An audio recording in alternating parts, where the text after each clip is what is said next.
job from college, which was Nathan's Famous. You guys ever heard of that? A restaurant? What was hot it dog again? restaurant. Nathan's? Yes, a hot dog restaurant. Yes. Oh, yeah, absolutely. Okay. So I stayed. So I worked there for almost 3 years while I was in college, and I couldn't find another job, so I kept the job, but I wasn't making enough to pay the rent. So he was trying to mentor me and help me, taking me to seminars, and I was ducking and dodging and wouldn't pay the rent. Guess what he did? He changed the locks on the door. So here I am, because I wasn't really taking advantage of that mentor being in my life. Right. So when you're not ready for the success, again, it will pass you by. And he locked me out, and I pretty much became homeless for a little while. I didn't go back home. I said, how am I going to dig myself out of this thing, right? And he told me, he said, I can no longer help you, Jimmie, because you're not ready for it. So what did I have to do? I had to figure out a way to make myself ready. You had to get your mind right. You just said it. You're going to work your mind, or you're going to work your behind. That's a law. It's a spiritual law, but it's very natural. Okay. Whatever you sow in the ground is what you're going to get back. If you work on yourself, develop yourself, your income is naturally going to grow with it when you decide what opportunity you want to go in. It's the same with NBA players, football, baseball players. Those guys, from the time they're small, they have to have the mentality that, you know what, I got to be the best at my craft. And even when you're the best, you only pick a handful of people, you know. Right. And so that's what you have to understand, even about being an entrepreneur. So I struggled for a long, long time. I was homeless for a little while. Not afraid to say that, okay? And I woke up and I kept trying opportunities, kept trying. And when I became 22 years old, it's a pivotal change in my life. I was at a nightclub dancing one night, and something happened where I'm out dancing on the floor. I'm doing these head spins, all this, and a jealous crew, breakdancing crew, came in. I was by myself that night, and they jumped on me and almost killed me in the club. This is in Fort Lauderdale. The name of the club downtown Fort Lauderdale at the time was called the 𝗥𝗲𝗹, you know. And so when I got up from that, I got on my bike and went home. I said, I got to change my life. So I stopped dancing and started trying to start reading books. And I got a regular job as a pizza guy. I used to make the pizzas. They called me the Black Italian. Listen, when I got hired, the guy there is a young guy. I never forget him. He was from Turkey. His name was Guy. He said, I'm going to teach you how to make pizza. And, you know, and so I said, well, thank you, Father. This is my second chance. In case you guys don't know, I'm a spiritual man. So I believe in the Most High. I believe that things happen for a reason. Absolutely. Okay? So I said, thank you for not letting me die young. You know, I felt like my grandmother's prayers were over me. It kept me going because I was going on the wrong path. So mentors came, but I wasn't listening. So my second mentor was Guy. He taught me how to make the pizza, and he was a businessman as well. He said, man, you really need to start studying, reading more books. And then the owner of the restaurant, he was an older guy, and he was saying the same thing. You need to really start thinking about starting a business. And everybody was telling me this, but I wasn't listening. Finally, you know, after working 70 hours a week, they was paying me $5 an hour. This was back in 1997, 98. Mm-hmm. I mean, you know, so I was saving all my money. And then what I did was I said, you know, I'm going to start investing in certain seminars. So I started doing that. And it didn't happen right away. Just because you make a change, you know, if you've been living your life wrong for 20 years, it ain't going to happen for you. You know, you're not going to erase all the bad things you've done in 2 years. Right. What I'm saying is, because of the law of sowing and reaping, it takes time to catch up with you. So I started investing in myself, business after business, failure after failure. And I got to put this in there. When I got to be 22, I was about 97, 98. That's when I met my first wife, okay? And that was a ready-made family for me. So here I am, a family man. She had 3 kids already, right? A lot older than me, because, you know, so you could tell I wasn't, you know, maybe I wasn't thinking with the best mind at the time, because if I could have done it over again, I would have said, you know what, I love you, you're a nice girl, but you know what, I can't do this. Right. But I did love her, so I married her, spent 12 years of my life with her, but I worked 3 and 4 jobs almost every year, and I had little businesses on the side. I tried Amway, Melaleuca, Primerica, all these different multi-level marketing companies, and I also tried other things. I even started my own art business eventually. When I got the mindset, we moved to Gainesville, Florida, and I started doing portraits on campus in Gainesville. Live sketches, you know, the University of Florida, you know. And so fast forwarding time, it was the year 2004, 2005 when the Gators were really good. They won back-to-back college championships in basketball and then one in football. So I made a killing because I would draw pictures of the players and all that. And I met a few celebrities in town. You know, if a celebrity came to perform, I would draw a picture and they would let me backstage, because now I had the entrepreneur mindset. Now I started a corporation. I was a really good artist, you know, but there was a ceiling cap because I didn't have a system. It was me doing all the work. You know, I would get on campus. I would do the free portraits, but my big money came in when they hired me to do commissions, commission jobs, you know. And I'll tell you who I met. I met Kanye West. I did a portrait of him. He came to Gainesville, Florida in 2005 when he made the song Jesus Walks, you know. And so I had the opportunity to go backstage, and I presented him the picture. And he, you know, I would draw the picture and just give it to him and try to take a picture with him. He wouldn't let me take a picture with him, but I took a picture with Spike Lee. I drew a picture of Spike Lee. He came to Florida and spoke. They let me go backstage. I drew a picture, took it with him. And so what I was trying to do is I was trying to brand myself. And what I realized when you meet people, you know, you're not, just because you meet a celebrity doesn't make you a celebrity. It's not going to make you rich. You have to understand that you have to build a system. And so I made some money, but when I was with my first wife, it seemed like there was a cap over how high I can go. And it wasn't necessarily her fault. It was my mindset had to change more. And I was in a marriage where we were not in agreement. So I would tell everyone out there, you know, when you connect with someone, you need to have, you and her need to, you men and female, if you guys decide to get married, you have to be on the same page. If you read the book, Think and Grow Rich, one of the greatest, there's 30 reasons for failure when you're an entrepreneur, especially in real estate. And one of them is having the wrong spouse. Okay, because what happens is you're thinking a certain way, they're thinking another way, and it brings division. And you believe it or not, when you don't have a cohesive system together, if you have 5 people that are with you on your team, that's great. But if you have your spouse who's in disagreement, it's just trouble. You know what I mean? It can all just unravel and fall apart. I've been there. I can't, for the longest time, I can't tell you how many bad relationships I was in where I was here and we weren't here. And again, I was thinking with the wrong mind too. And guilty of it.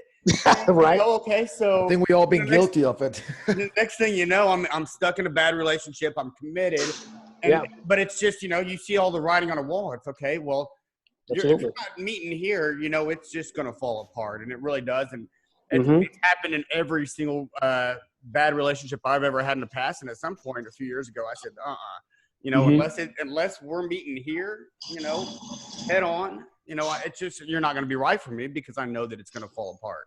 Absolutely. Absolutely. And here's the thing. That was perfect what you said. And it's no criticism to the other person because, again, if they're not changing their mindset, you can't blame them for having the wrong mindset for success. Like my first wife was always saying things like, you know, I want to have just enough for us to survive or have, you know, a roof over our head. Now, the problem with that statement is if you are going to be an entrepreneur, we solve problems for other people. That's right. Real estate or no matter what it is. If you are just solving your own problems, your income is going to be there. You're not thinking about helping, let's say, another 30,000 people, you know, because with the internet, it's easy to do.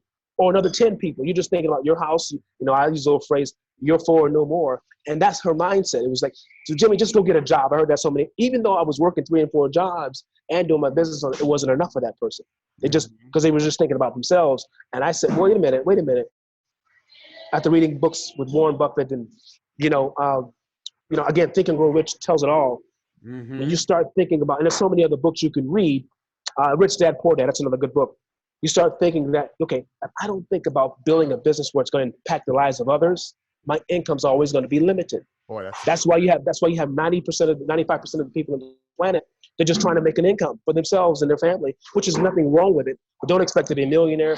Don't expect to have overflow in your life where you can say, you know what, I can take this. My wife and I last December, we didn't have to work and do anything because we had built and helped so many other people. Our income came in, and her birthday's in December, but we celebrated the entire month for her. Every day we did something different for her birthday. Why? Because we had invested our time into other people, and we were able to do that. So don't expect to be, overly successful with the mindset of it's just about me. And so that's why that marriage didn't work. Now, no criticism to my first wife, but we were together 12 years.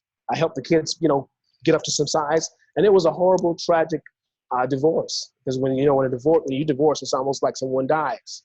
Okay. Right. But what I had to do was I had to refocus, rethink, regauge my energy and my enthusiasm to keep pushing. So I packed my bags. Listen to this. And there comes a point sometimes where you really have to operate in something I call faith. Those of you who believe in the Bible, go read it. It's Hebrews chapter 11. Okay. Without faith, it's impossible to please God. Faith simply means that he says something and you make a declaration out of your mouth and you do it. Faith is an action word. If you want to be a millionaire, you got to do what the rich people do. You want to be a football player, you need to be on the, you need to start when you're this small, learning how to throw, catch, whatever. And you can't just talk about it. That's right. You talk, you speak, and then you put action together. So I put my faith on I got to move. I got to change. I was in Florida at the time. And I packed my bags. I didn't have any money. Remember, I had a local business in Gainesville where I was making, it wasn't residual income. I had to be on campus drawing. And I did make money, some residual income on some of the drawings I drew. I drew Bob Marley, but I had to stay locally to sell it. I had to leave everything, and I packed my bags and went to New York City. Man. Listen to this. Didn't know anybody in New York City. Now, remember, I was born in Rochester. That's upstate. New York City is a different beast. That's right. But if you want to be an actor, there's two major places you should go to. If you're African-American, Tyler Perry just built the biggest studio in the whole world right here in Atlanta, Georgia. You need to come here, right? If you're anybody else, Hollywood. Now, you can be white and come here too. I'm just saying for African-Americans, it's big here. But you got to go where you got to change your surroundings and get where things are happening. I wanted to be very big at not just public speaking, but I wanted to be a motivational speaker. I really wanted to prosper at starting a business. And I understood that, when you go to a city like New York, there's so many opportunities there. And I wanted to find a new wife, right? Because let me tell you, I'm not the kind of guy that can just live single. That's not for me. I have to have a wife. That's just me, right? So I moved here, got off the bus, and this is a true story. By the time I got to New York, I didn't have money to eat. Because my friend helped me get on the bus. I took the bus up there, got up there, a place called Port Authority on 42nd Street. I had 2 bags, I had 4 suits. You couldn't tell that I was broke because I didn't, hold on one second. I didn't act like it. You got to act like you got it until it shows up, right? So I'm on 42nd Street. It's in August. In Florida, it's always warm. At night, it dropped to 50 degrees in New York. I'm walking around the city trying to figure out, I'm going to different churches asking, you know what? I'm from out of town. I need a couple nights to stay somewhere until I find a shelter. Everyone kept saying no. I left my books. And I had like 5 books with me, and I had like three bags. I left them in a Catholic church, and I told the person there, I'll be back. I come back, my bags was gone. This is my interest in New York City, right? Oh. I come back, the sun's going down. I go pick up my stuff. Right next to it was a Burger King. This is why I tell you, when you act in faith and do something by faith, things will happen for you, but you got to do something, okay? Right. A guy comes out of Burger King. He's the manager. He says, I can tell by the way you're dressed and the way you act, you're not from here. He said, come inside of Burger King. So you might get robbed on 42nd Street. New York's a big place, but he said, this is not the South. Come on inside. I'm going to help you. He said, I want you to stay here in Burger King tonight, upstairs. He said, tomorrow, I'm going to give you some money to get around the town so you can get around the city. And then what you're going to do is, I want you to pay this forward. When you succeed in New York City and you start making things happen, just pay it forward to somebody else. But you sleep here tonight, get up in the morning. I have a good friend who works in the shelter system. I want you to get up, go across the street, right? And I want you to talk to him, and he's going to drive you to the shelter so you never have to sleep one night in New York City homeless. Man. He said, you'll get 3 square meals a day, all right? And you're going to be fine.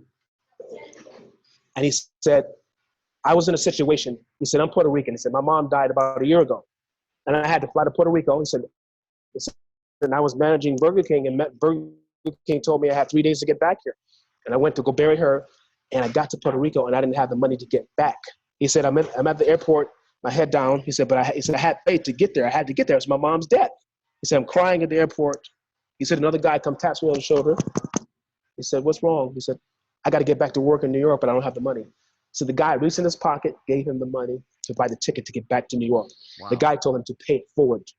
He said, so I'm paying it forward to you. He gave me like $20. I forgot what it was. He said, but that's enough for you to get around the city, get yourself a weekly pass. And he said, this is New York, man. You can make it here. You can make it here. You can make it anywhere, And so what that did, it just gave me encouragement to know that, if you help other people, that's my point, it's going to always come back. And so from that point on, my mindset was pay it forward. So now I'm going to fast forward to now how I met Arlene and how I got into real estate. I know I took y'all around the curve, That's okay, man. I want to hear the backstory. That's a great story, man. It's a misconception that things have always been good for you, right? Absolutely. A lot of folks, you know, and absolutely, the most successful That's folks right. that you'll ever meet, you know, have went through some trials and tribulations. Absolutely. And when you're at the success point, you know, that pain is what allows you to hold on to it, because you don't want to go back there. You know what I mean? So you better believe it. Yes, continue on, Jimmy. Man, okay. I'm really enjoying this. Yeah. Well, I'm almost me done. too.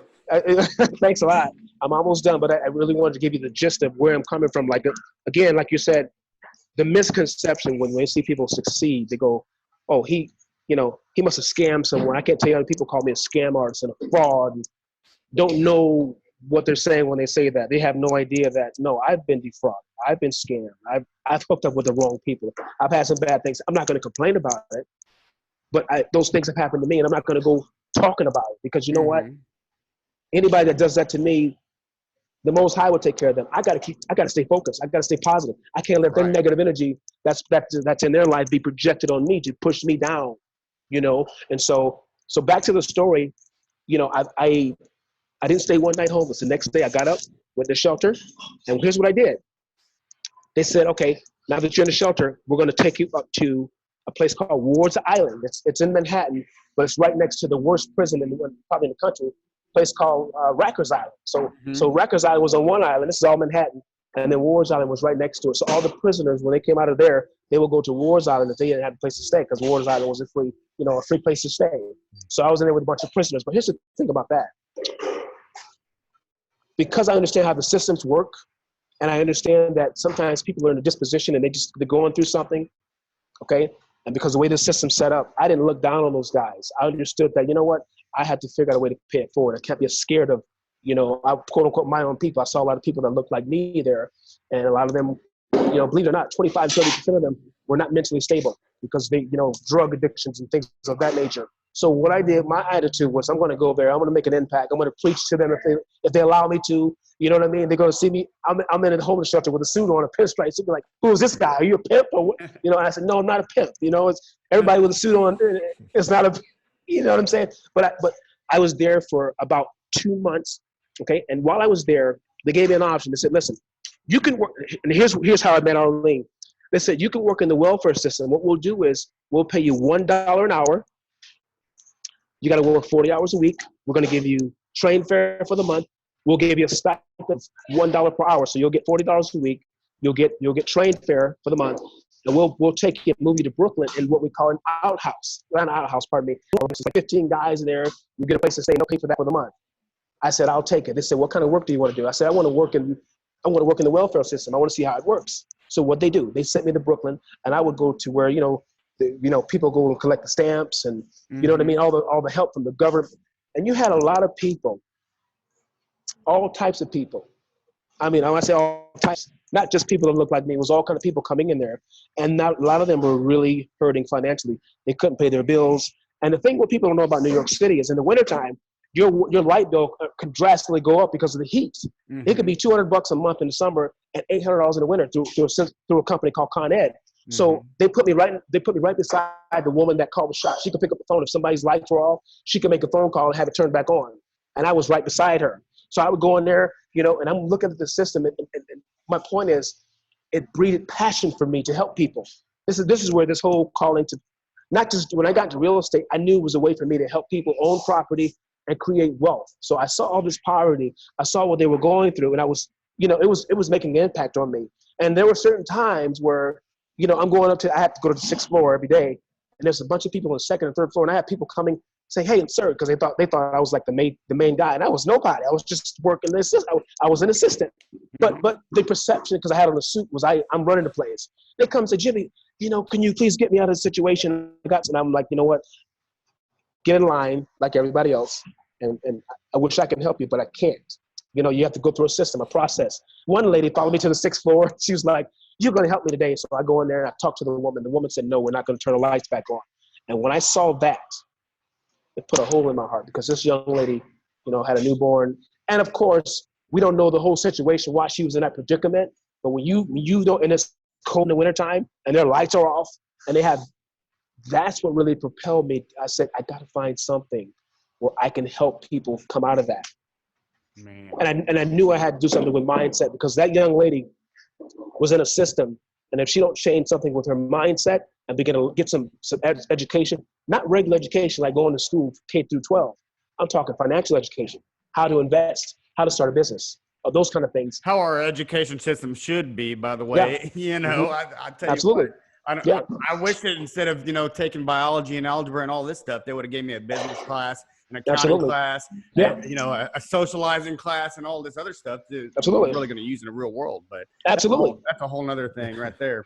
No, you're right. You're absolutely right. And but not to knock the system, but it's not geared to teach us how to take care of ourselves, really. It teaches you how to go and rely on another system. And so after seeing that for a couple of months, I started going to church there, and that's when I met my queen, Arlene. You know, I was sitting down reading a book. She was going to this church at Madison Square Garden. I looked up, and in my spirit, I heard God say, the Most High say to me, "That's going to be your wife right there. Get up and go talk to her." And I stopped what I was doing. I went over and I said hello to her, and guess what? I've been with her ever since. That was never looked back. Yeah, that was May 2000, awesome. May 2009. Yes, and here's how I knew she was mine. When I started talking to her, the vision lined up. You know, she was a fashion designer for several years, about 20 years. In New York, she did work for Jones in New York. She went to FIT, Fashion Institute of Technology. She wasn't an entrepreneur yet, but she had that mindset. She wanted things for herself. She was self-sufficient. She really had goals and dreams of her own. And I'm the kind of guy, you want to be with somebody who's compatible, somebody who believes in themselves. Now, if you find a young lady or a man finds a woman that's not ready yet, you can teach and grow with that person, that's fine too. But for me, I had been with a woman that was kind of like not really positive, and I found a positive woman in my life. And whatever I tried to do, guess what Arlene did? She was with me. So I said, honey, let's start a finance company. So we got married a little over a year later. We started a finance company right there in New York before we moved back to Florida. And we made some money, but we failed miserably, you know. But she was right there. We put our heads together, and we really, really, really, you know, found a way to make things happen. We kept trying, failing. And about 50 businesses later, we moved back to Florida, you know, and I always wanted to do real estate, but I needed a mentor. So I'm going to tell you about my third mentor. I had other mentors too. I have about 7 or 8, but this is the main one that got me where I am today. And I'm going to talk about how I started the group. So me and her, you know, the finance company failed. Okay. The reason it failed is because I didn't have the right connections, and I needed more mentorship on finance. When you go out, you're trying to help people get business loans, and people are paying you with their credit card, things of that nature. You have to make sure, first of all, everything's right legally, because if something goes wrong, you can get sued and go to jail, right? That's right. I didn't have the right coaching and teaching on somebody showing me, okay, you're going to go out and help people borrow money, and you're going to be a broker. Do it right. If you're doing it wrong, something goes wrong, then you look like the scam artist, and you know. So we had to go back and we had to think things through and say, honey, we need to get more education on this thing. I really need a mentor, you know? So when we got to Florida, we kept trying different businesses. We kept trying different things. And when I came back to Florida, we moved to a place called Palm Bay, Florida. Now, this little part you probably didn't know. I probably might have mentioned it before. My wife and I came back as ministers. When we got married, you know, we've been ministers for several years. Okay? We're apostles, so, quote unquote, basically an apostle. If you really look at the term up, it's in a Greek word is apostolos. It's someone who's sent. We are not church builders necessarily, but we go out and we mentor and coach people spiritually, okay, and teach them how to be evangelists and pastors. And what we do is we actually teach and release them into the kingdom to do kingdom work. Okay, so we sat under another ministry, and they helped that ministry build their ministry up, you know. And we were in church like 6 days a week, you know, and I had a little business on the side. All this stuff's going on. And it got very draining, so we were doing too much. So after doing that for some time, we said, you know what? Maybe we're called more to help people financially. Maybe sitting in a pulpit preaching, and you know, that's for some people, but that may not be for us. Maybe we're apostles to the marketplace. Maybe we're called, you know, and we had to really search out what we were really called to do. We couldn't do everything. So I realized, you know what? There's more. And the biggest thing that's missing everywhere is there's a lack of access to finance, especially in the Black community. Now, especially give them the checks, and that bothered me. So I said, you know what, honey, let's do something else. Let's stop sitting in a pulpit preaching. We're coaching and mentoring people on Facebook, and we started a Facebook group mentoring with ministry. And my wife said to me one day, she said, you know, now that you have that going, start advertising, get yourself out there, and keep doing the finance business. So I did that, I was doing finance, and here I go. I got a phone call. Here we go. Got a phone call from an ad I placed on Craigslist. This guy saw my message, real estate financing, but he said, but what you need to be doing is real estate buying and selling of property. You should get into multifamily, fix and flip, buy and hold. I said, I don't know anything about it. He said, well, I can see how you wrote your ad. He said, I'll be your coach. I'll show you what to do. So, awesome. So sometimes when you find a coach, it can be by accident, but it's on purpose because you're looking. We pray, we're praying, Father, lead us. When you're praying, you're believing something, you got to be active. So if I didn't put the ad out, I would have never found the guy. So he's right here in Stone Mountain, Georgia, but I was in Florida at the time. He said, do this, this, and this, and this is what you're going to do. And he started sending me all these properties from all over the country that were, what we usually say, off market. These properties were not daisy chain. He said, Jimmy, this is what you do. Go find us some buyers and we're going to make some big money. And his name is Robert. Can't give his last name, but he's very successful here. Mm-hmm. And he made a ton of money in Buffalo, New York years ago, and he's making a ton of money here. But he took me by the hand. He said, these are the rules of the game. He said, single family is not, he said, single family is good. He said, but now because the banks are so particular about single family homes, it's best to buy multifamily. And I said, why? He said, well, think about this. He said, if you buy one property and you don't live in it, you got to rent it out. You got to rely on one person to come and rent it out or do Airbnb. He said, but if you buy a multifamily property of 100, and you got 100 people there paying $1,000 a month, that's $100,000 of revenue. He said, if 5 people leave, that's still 95 grand. So it's better. He said, banks they're more easier to give money when they know they're going to be getting their money back. I'm so glad you brought that up too, because I've had that conversation with a lot of folks in the past as well. Is that man, it's weird to think about, but folks or banks, are more likely to give you money for a multi absolutely. Unit housing, a 10-person apartment or 10-unit apartment. Yeah. To loan you money for a one rental house, because again, absolutely, like you said, if that renter moves out, okay, now you're responsible for paying that debt. That's absolutely 100% of the money that was coming in. But whereas if you've got a 10-unit apartment or whatever, I'm just using this as an example. Absolutely. If one person moves out, they still know that 90% of their money, that they're going to capitalize on. Whatever. Absolutely. And I will say this. He was talking about what he knew best. Now, here's what I tell people. Don't be discouraged from single family because you need a mentor that knows multifamily. But if you're going to do single family, go all out with it. You just need to know what's the best markets. Like Dallas, Texas, where you are, and it's probably one of the hottest markets on the planet. So get yourself a mentor that knows the market, knows how to get the leads. I'm not discouraging people from doing single family. It's just that when you get into the niche, you need to find a mentor that knows what the heck they're talking about. If you're going to do tax, you do tax liens. You need to find somebody that understands that industry and how to get access to good deals. So getting the information, the knowledge on what you're doing to be the best at your craft, to be ahead of the curve, to be ahead of the competition, that's what he was trying to drive home. I said, I understand that. I said, but I want to, now that I saw him coaching me, I was getting inspired to help other, because again, I had this mindset of giving back. But you can't give what you don't have. You cannot coach somebody on something you don't know, right? Or if you haven't been through it. So he coached me on that, and that was the first thing I started mentoring other people with, because I understood how to go and do an NDA/fee agreement. That's the first thing you have to get. If you find a property and you want to make sure that buyer and seller don't go around you, you need to get the non-disclosure, non-circumvent contract/fee agreement, which means when they sign that, they agree to pay you, 3% the buyer is going to pay, and they agree not to go around you. And if you don't get that contract, you put those two people together, guess what? In the court of law, if let's say it's a $100 million property, that's a $3 million payout for you. But guess what? Without the paperwork, out of luck. yes. And I've seen it happen. And he told me, he said, yeah, I lost a ton of money that way. This is how you do it. So that's the power of a mentor. Sure. And so he taught me, slow down, make sure you know all the facts, and paperwork is key. Because in the court of law in this country, if you don't have documentation, you're in big trouble. So he got me going, got me inspired. And guess what I did? I said, you know what? Now that I know this, I'm going to get a mentor for this, mentor for that. I have a new mentor just came in my life. He teaches me now how to go out and buy online businesses for cheap. Almost like buying a McDonald's. McDonald's can make a lot more money, but of course you can pay a lot less money. And when you make your real estate income, you take that and you funnel into something else. That's right. So where we're at now is my wife and I, we decided, you know what, the rest of our lives, we're going to make money, but we want to make sure the people around us make money. They're successful. So here's what happened. Last year, You probably, how long have we been knowing each other? About a year now? Yeah, something like that. Mm-hmm. Okay, so I met him the year before. Okay, so the year before, about 2 years. It was about 2 years. My wife said 3 years. I think it was 2 years. Okay. Okay, my wife said it was 3 years ago because her mom died 3 years ago, and that's when we started. Right, exactly. Better listen to her. Exactly. Pedro said, I better listen to you.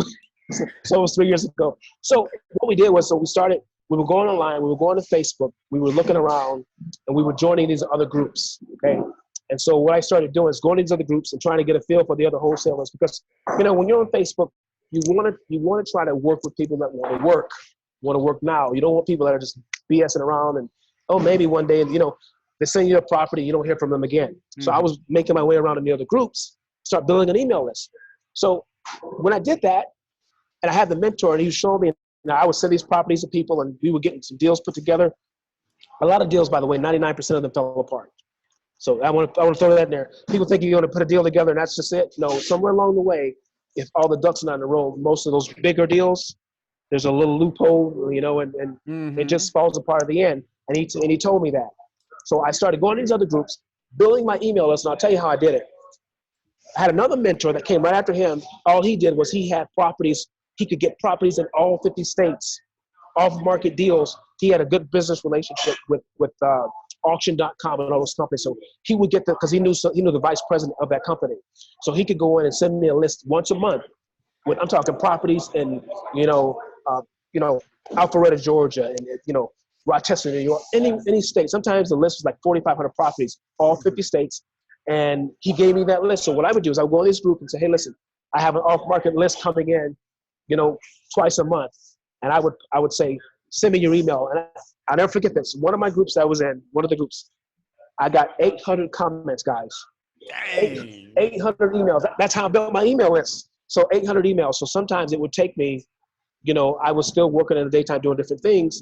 So I'd come on at night and be up half the night because I had to respond to each email and say, hey, I got your email, check your email, and then I had to go back and explain to them, listen, when you're doing these kind of properties, they're off market, but you have to close fast. If you're not a cash buyer, this is the big problem with wholesalers. They feel they can buy those properties that are not ready. Most of those properties, you have to put down earnest money, sometimes $2,500, okay? And if you can't perform within 7 days, you can lose that $2,500. And then you have to make sure that money goes into escrow. Then you have to show proof of funds. It's not financing. So if someone has $300,000 and $400,000, they can pick up 4 or 5 properties for $50,000 a piece. That's how it was. And so I had several people that they would come in, oh, Jimmie, I ain't got that kind of money. Well, why do you want the properties? When you do those kind of properties, sometimes they have tax liens, they have liens on them, they have problems with them. And so we had a lot of problems. I was learning that kind of business is only reserved for people who have a little money, because it's not like you can get a loan for it. They don't want you to wait 30 days. These are quick cash deals, you know what I mean? And within a week or two, those properties were gone. So I built a huge list. That's the good thing about it, to like 2,000 people. So guess what happened? People started getting jealous. Okay, guys, listen, if people are not talking about you or saying bad things about you, if you don't have some haters, then you're not doing enough. That's right. Let me say that again. If you are not hustling hard, if you're hustling and you think you're getting it done and you're doing big things supposedly, and you don't have any criticism at all, you're not doing enough. Okay, I had a guy jump on one of my posts and he said, you're a scam artist. Started swearing and cursing on my post. And do you know, everybody jumped on the bandwagon and called me a scam artist just that fast. It can take a lifetime to build your reputation and your credibility and your integrity. It takes one ignorant person to tear it down. Here's what I always tell people when that criticism comes to them. Let them talk all they want. Just make sure what they're saying is not true. Because remember, you can't stop people from talking. Mm-hmm. But if it's true, then you need to go back and evaluate yourself and make sure you're doing the right thing. So the guy did that, and here's what happened. The administrators from the group took his side, started checking me out. I found out later the group administrator was just jealous that I had more traffic than everybody else. Because I had a niche, and sometimes I was offering a free vacation because I had a business relationship with the business where, you pay for the taxes, you get a 3-day vacation. Mm-hmm. If you could get a property and a contract, I had all kinds of, because again, when we're serving people, you want to be able to offer them something. Do it. Cut. And I always say you can't be like the other 95,000 wholesalers. You got to set yourself apart. And I was doing that, and so they blocked me from that group, called me a scam artist. And when I contacted the person, they said, "Yeah, everybody's saying you're a scam artist. You must be one." I said, "No, I'm not one." I said, "Please put me back in the group." By that time I had other products I was selling, clickbait products, and I was making some money. And she said, "Well, if I put you back in the group, I want you to do this, this, and this." And it was trying to bribe me. I said, when my wife and I said no, guess what the administrator did? She blocked me from the group. Not just that, she took a picture of my wife and I, both of our faces, and spread it all over the internet that we were scam artists. Jimmie and his wife are major scam artists.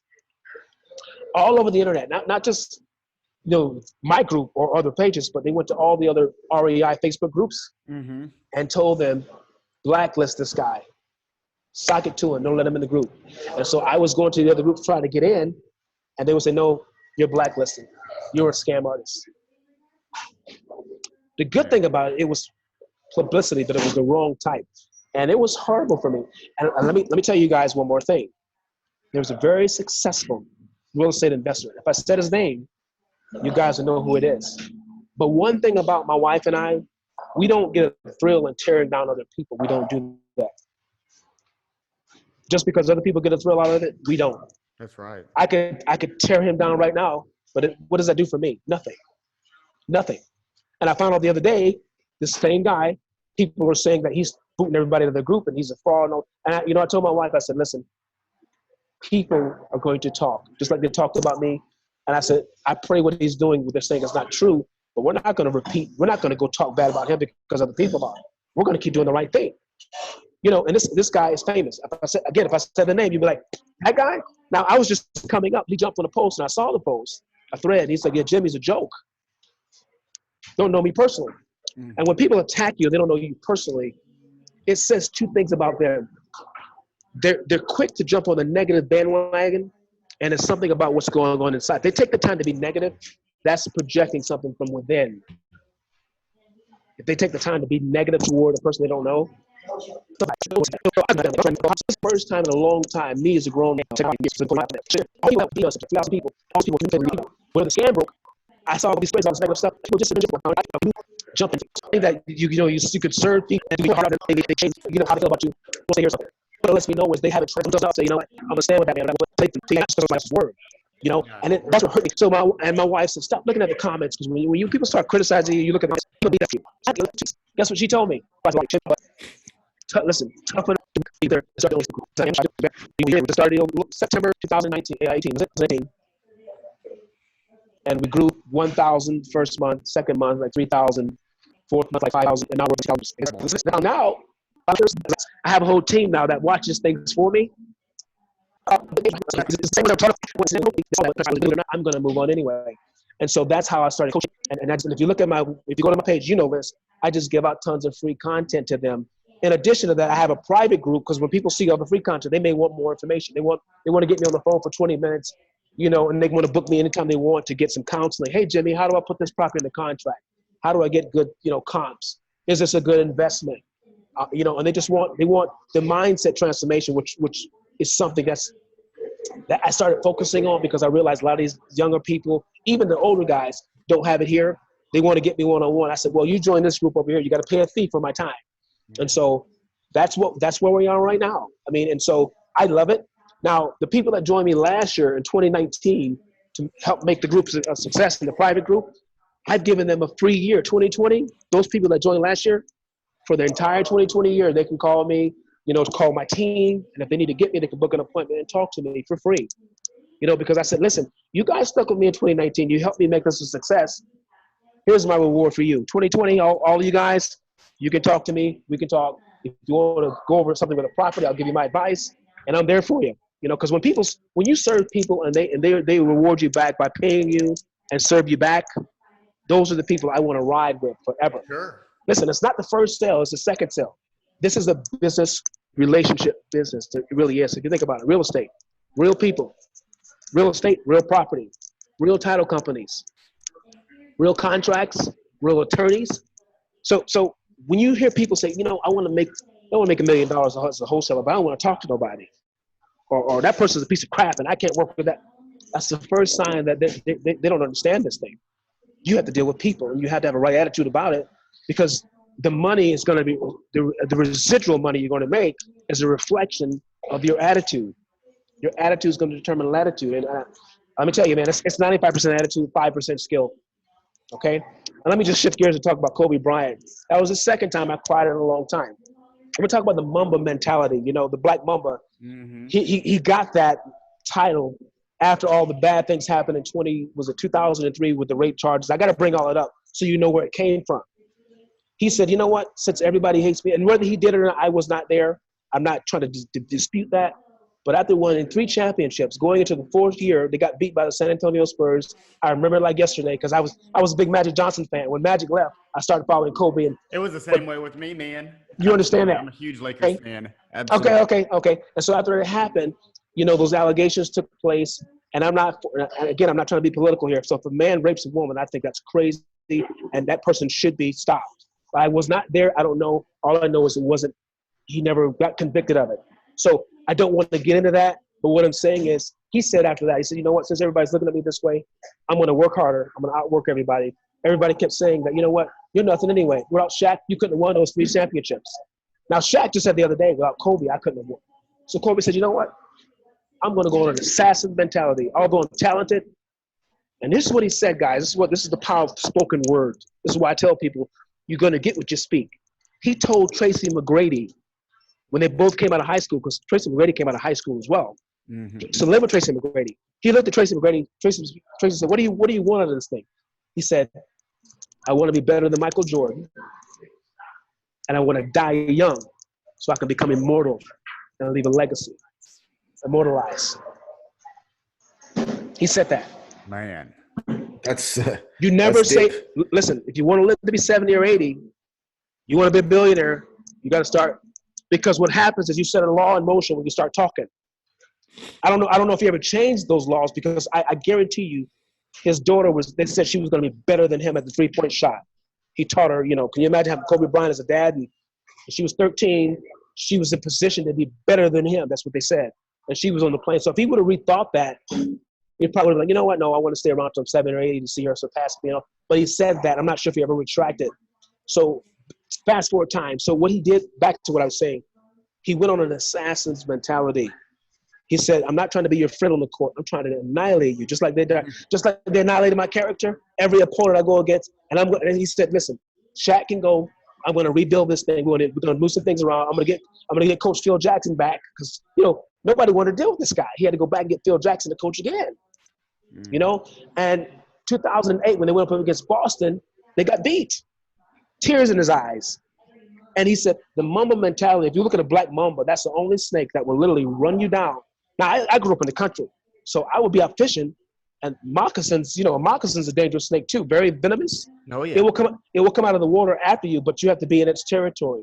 But if you look, just go Google the black Mamba or watch some of the videos. You don't have to do anything. It will just take off after you. They're just vicious. Listen, and they stand up high. You know, the cobra stands up high, but the black Mamba, I think one-on-one, the black Mamba might get now the cobra is the king of snakes. But one-on-one, in a fair fight, same size, black Mamba was snapping 3 or 4 times. It's just that fast. But what I'm saying is, he said, I'm gonna be in vicious mode. I'm gonna attack, and they rebuilt the Lakers, and they won 2 more without Shaq. So he said, you know what? When I retire, I'm gonna take that same mentality. So he set a standard. That's why all these guys and myself were so shook up, because he's set the bar so high on, you know, outworking everybody. The guy who coached him in the 2012 Olympics, I think was coach for the Syracuse Orangemen. He said, when I saw Kobe Bryant work out and got the team to get up at 3 or 4 o'clock in the morning, go look this stuff up, man. He said, I've never seen a work ethic like it in my life. He said, these young guys, this millennial generation, they don't know what work is. He said, this guy got up, and even though he was talented, that wasn't enough. And what am I saying, guys? Talent is not enough. If you're a real estate investor or whatever you're doing, it's not enough. Because what's going to happen when you know, like Kobe, you know, tore his Achilles, or Michael Jordan got old? It's the assassin mentality. I'm going to push, attack. And I teach that. You know, you got to do what the 98% are not willing to do.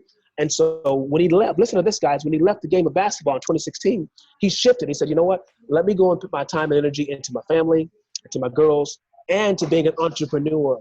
You know, if you go look at one of his videos, he had in the back Steve Jobs and some other guys, Bill Gates. And I said, why you got these guys up? He said, now I want to do stories. I want to do businesses. I want to take that same Mamba mentality into business. And he won an Oscar. How do you write an Oscar storyteller? He don't know a thing about that. But I'm just saying the mentality is what did it. Now, listen to this. When he died, they just assessed his total wealth. The guy is a billionaire, 1.5 billion, somewhere in there. Because, you know, what he did was, and this is what a lot of us, especially black men, I have to say this about black men, we have not, it happens when you grow up. When you're not taught. I was fortunate to have, my grandfather to teach me, okay, to teach me about wealth. But a lot of us don't have. Oh, did it freeze? Uh-oh. Jimmy, are you there? It was getting good. Man.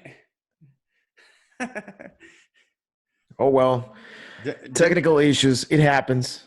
He's going to be back here anytime soon. So Yeah, he'll be back here shortly, I'm sure. They're actually having some storms there in Atlanta. And one of the things I'll say to the folks that are listening right now is that, you know, just to show you that Jimmy is a doer and an action taker and does what he says that he's going to do. Of course, we've had him scheduled as a guest for a bit now, and he didn't want to miss it for the world. So they've got tornado warnings, watches, all this stuff going on there in Atlanta. And the power went off. He's had no electricity there for the past couple of hours or so. So what does he do? Instead of, you know, texting me and saying, hey, man, can we reschedule? Him and his wife went down the street and found a Starbucks that had electricity and Wi-Fi and so forth. And he said the show goes on. Now, you know, granted, you know, Starbucks is not impenetrable either to storms and so forth. And so maybe it's rolling through right now. I'm not really sure. But, you know, one of the things that he was getting at is, you know, you've got to have your mind right, and you've got to take risks and you've got to be an action taker. You know what I mean? And you've really got to just go out there and set your mind right to be the best. Forget competing against other folks, you know, compete against yourself. Folks, you know, I've heard this a ton of times. I know you have, Pedro, as well, but you know, be better than that person you were yesterday. That 1% improvement every single day at the end of the year, that's 365% better, right? You know, so you got to be an action taker. You've got to take risks, and you've got to just trust the process and find somebody that's going to help you along the way as well. Pedro? Yeah, I'm here. You would just keep rolling there, man. You were doing great. No, yeah, but I think it's funny that brought up Kobe Bryant too, because I actually grew up a huge Lakers fan. Inadvertently, I've been in Dallas most of my life, but when I was a kid, everybody loved Michael Jordan, and rightfully so. I mean, he's the greatest of all time, right? But I wanted to find something different, so I became a Magic Johnson fan, and eventually became a Kobe Bryant fan. And one of the things that I don't think a lot of folks know about Kobe is that he wasn't just an awesome basketball player. He was a super smart individual. I think he speaks 5 or 6 different languages. You know, I heard a little interview with him recently, and I was kind of taken back by this. But, you know, they asked him, you know, who were the folks that you looked up to growing up, and you expect, and that you admired, and that are the reason that you are what you are today. You expect him to say like Michael Jordan and Wilt Chamberlain and, you know, these other athletes and so forth. He started talking about Beethoven and Einstein and, you know, all these big, you know, folks over time that, you know, he goes, you know, those are the people that I looked up to, because those are the people that didn't quit. You know, they didn't let adversity, you know, get in the way of being the best of what they are and the best of their craft. And they had haters back then, just like we do now. But he said, man, you know, forget them, right? You know, I'm going to do my thing. I'm going to be the best at it. And so, man, I thought that was pretty cool that his mentors and the people that he looked up to and his heroes weren't basketball players. You know what I mean? Yeah. No, and what Jimmy was talking about, his story, you know, and where he's coming from, is just a clear example of what makes it different from someone who wins in life and someone who loses, because, you know, hardship is going to come, struggle is going to show up at your door. All that kind of thing is going to happen. But what makes the difference is how do you react to those things? You know, like, I think most people have the raw mentality and think that people on the top, that 1%, people that is making millions of dollars, people that is crushing it with 8, 10 businesses out there, they get to believe that they don't go through all that stuff. I, at some point, believe that stuff. You know, I believe that, shit, how do you go and live life without having issues? No, but then I understood that it is impossible, because we're humans. We're all going to make mistakes and all that stuff, no matter how you are in your business, in life, and everything. I mean, the difference is, how are you going to take those hits from life, you know? That's right. What really makes a difference, because I'm sure that there's people out there. I'm sure Elon Musk, he takes really big hits every single day. And I'm sure that sometimes he feels like not waking up anymore. So it's like, fuck this, you know? Then instead, he's like, no, I'm going to show up every day because I have a mission on this, you know? I have a goal that I need to achieve. And I cannot just let everything go just because one bad day, you know? That's right. And you know, sooner or later, you realize that, you know, we've got one crack at this life, right? And, you know, a lot of us have not always had the best, you know, upbringing or so forth. Hold on, that's Jimmy right there. One sec. Hey, Jimmy, how's it going, man? I think the electricity went out. Let's see if he's going to be available to get back in the show, guys. No. Yeah, no worries, man. We figured that's exactly what was going on, man. So we're just that's not your fault, man. You're listen, man. We really appreciate you coming on today, man. And we're gonna kind of wrap the show up. Sure. Absolutely. You're good, man. And we're still live on here right now, man. I was just explaining to the group here that, you know, you're a doer, man. And if you say something, you're going to do it. And I appreciate you, you know, going and you know, down the street to Starbucks so that you can continue on, you know, so that the show must go on. Right. But why don't you, I'll go ahead and let you go, man. I'll let you get back to the house. Be safe. We'll have you in soon and let you kind of tell the story there. And man, I appreciate you. Thanks so much.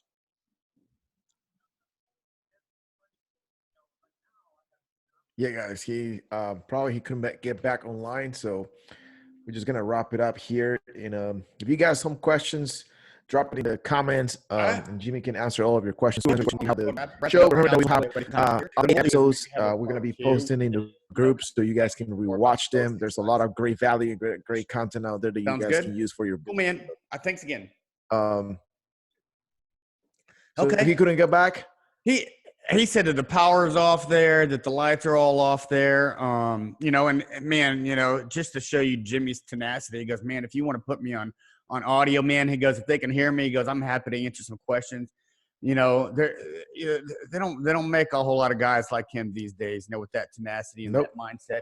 And it just goes to show you that man, things have not always been easy for him, and things have not always been easy for the folks that are listening right now. But these life circumstances and the things that come along as we go through life, these trials and tribulations, are building us up to become bone crushers, you know, to become closers, to become authority figures, to become elite, you know. But you've got to go through and experience the pain and heartache to get there, right? So absolutely. Want to thank everybody for tuning in today. We will probably have Jimmy on at some point here in the near future to kind of give you guys just a little bit more, you know, more on the educational side of the industry, and give you some tips and tricks and so forth that he uses for his own business as well as during his coaching program, because he's literally, you know, he's a modest guy, but, you know, he's got 500 folks that pay him to become great in this industry, and he has created so many successful folks out there. It's super impressive, and I really want him to be able to share some of that value and some of those tips and so forth with our audience. But again, we'll go and wrap it up. Pedro, thanks for joining me here once again, man. We got to do it. Absolutely, man. We're gonna keep doing this until we change the world. That's right, man. And guys, for the folks that are listening, same time, same channel next week, next Thursday, 1 p.m. Central. Thanks for joining us. That's a wrap. We'll see you guys later. Yeah, thank you guys. Later.